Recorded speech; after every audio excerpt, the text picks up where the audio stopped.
Est-ce que faire du cardio proche de ton entraînement en musculation pourrait nuire à ta masse musculaire puis à ta force? On va voir ça tout de suite. Quoi de neuf, docteur? Salut, c'est Tim, étudiant au doctorat en sciences du sport. Aujourd'hui, on se retrouve pour explorer une revue systématique avec méta-analyse de 2021 portant sur la compatibilité de la réalisation concurrente d'entraînement aérobie et d'entraînement en force sur l'hypertrophie et les fonctions musculaires. Alors, si tu ne le sais pas déjà, une revue systématique, c'est un type de papier scientifique qui va regrouper un ensemble de papiers dits originaux, puis qui va faire des analyses statistiques dessus ou pas. Si des analyses statistiques sont effectuées, le terme méta-analyse est utilisé comme ici. Pour rappel, si tu préfères écouter cet épisode, tu retrouveras les liens Spotify et Apple Podcast dans la description. Passons à présent à l'introduction.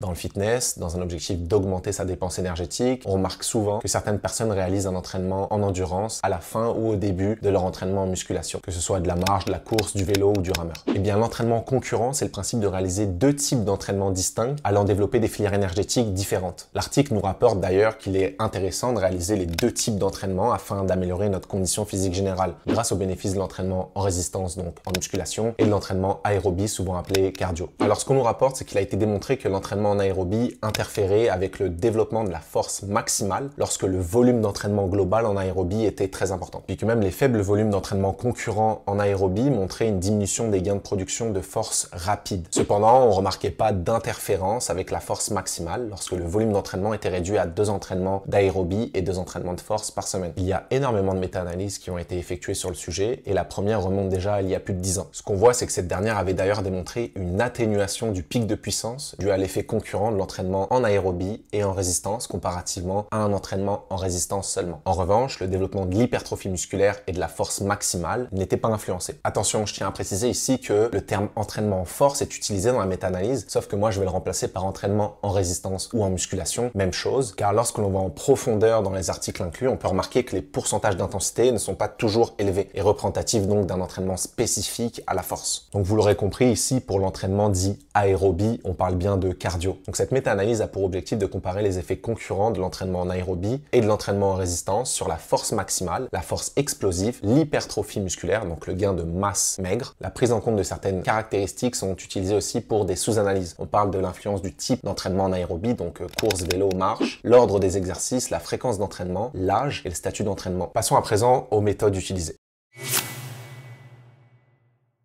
Alors, concernant les critères d'inclusion, l'intervention devait durer au minimum 4 semaines, avec des tests avant et des tests après l'intervention, et comporter un groupe recevant l'entraînement en résistance, identique à l'autre groupe, mais sans entraînement en aérobie. Les études devaient inclure des mesures de force maximale, à l'aide d'exercices comme du leg press, du squat, ou du leg extension. Des mesures de force explosive aussi avec la hauteur de saut, la rapidité de développement de la force, mesurée avec le squat jump et du leg press à 50% de la répétition maximale. On avait aussi des mesures d'hypertrophie musculaire réalisées à l'aide d'ultrasons, de TEP scan ou bien de IRM. On remarque qu'après avoir inclus 63 études et passé en revue les critères d'inclusion-exclusion, cette méta-analyse a retenu 43 études pour ses analyses finales. Les analyses en sous-groupe concernant le type d'entraînement en aérobie étaient vélo versus course. Concernant la fréquence d'entraînement, c'était soit une fréquence basse, donc 4 sessions et moins, contre une fréquence haute d'entraînement, 6 sessions et plus par semaine. Pour le statut d'entraînement, c'était non entraîné versus actif. Et pour l'âge, c'était entre 18 et 40 ans versus au-dessus de 40 ans. Pour les modalités d'entraînement, la réalisation d'un entraînement en aérobie et en force le même jour, ou lors de jours différents, ou dans la même session d'entraînement. Lorsque possible, l'ordre de l'entraînement, donc aérobie avant ou après l'entraînement en résistance, a été comparé. Avant de passer aux résultats, n'oublie pas de t'abonner à la chaîne et d'activer les notifications afin de manquer aucune des prochaines mises à jour scientifiques et garder un coup d'avance dans tes connaissances. Un total de 1090 participants ont été inclus dans cette méta-analyse. Concernant les mesures de force maximale, avec 37 études incluses, 525 participants réalisant un entraînement combiné en aérobie et en résistance, et 442 participants réalisant l'entraînement en résistance seulement, et bien ce qu'on retrouve, c'est qu'il n'y a aucune interférence associée à l'entraînement en aérobie et en résistance sur les performances de force maximale. Concernant la force explosive maintenant, eh bien ça c'est basé sur 18 études. On avait 270 participants qui réalisaient l'entraînement en aérobie et en résistance, et 208 réalisant un entraînement en résistance seulement. On remarque un effet d'interférence, attention, de l'entraînement en aérobie sur la force explosive à la fin donc de la période minimale d'entraînement de 4 semaines. Concernant les sous-analyses, le type d'entraînement en aérobie et le volume d'entraînement, il semblerait pas y avoir d'effet concurrent. Concernant la modalité d'entraînement, c'est-à-dire quand est-ce que l'entraînement en aérobie fut réalisé, il semblerait qu'il y ait une différence significative lorsque l'entraînement était réalisé dans la même session inférieur ou égal à 20 minutes entre l'entraînement en aérobie et l'entraînement en résistance, mais pas lorsque l'entraînement était séparé d'au moins 3 heures. Concernant l'hypertrophie musculaire maintenant, basée sur 15 études avec 201 participants réalisant l'entraînement en aérobie et en résistance combinée et 188 participants réalisant l'entraînement en résistance seulement, il ne semblerait pas y avoir d'effet concurrent de l'entraînement en aérobie et aucune des analyses de sous-groupes n'a aussi révélé d'effets significatifs sur les effets concurrents de l'entraînement en aérobie sur l'hypertrophie musculaire lorsqu'elle était réalisée de manière concurrente à l'entraînement en résistance. Passons à présent à la discussion.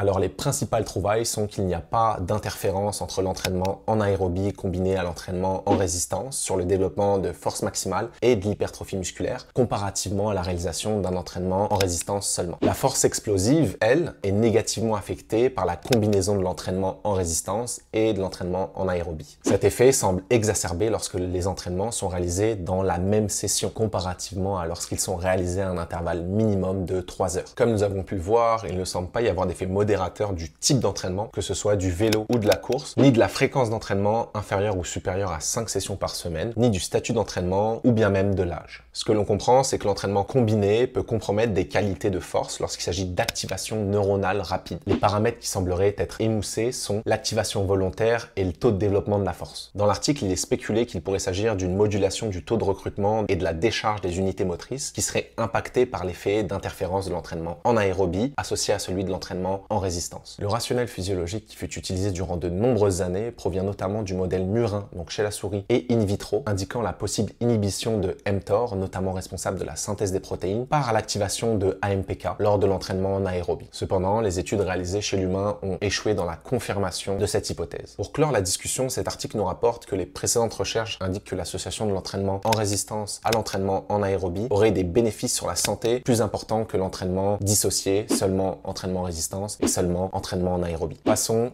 aux conclusions.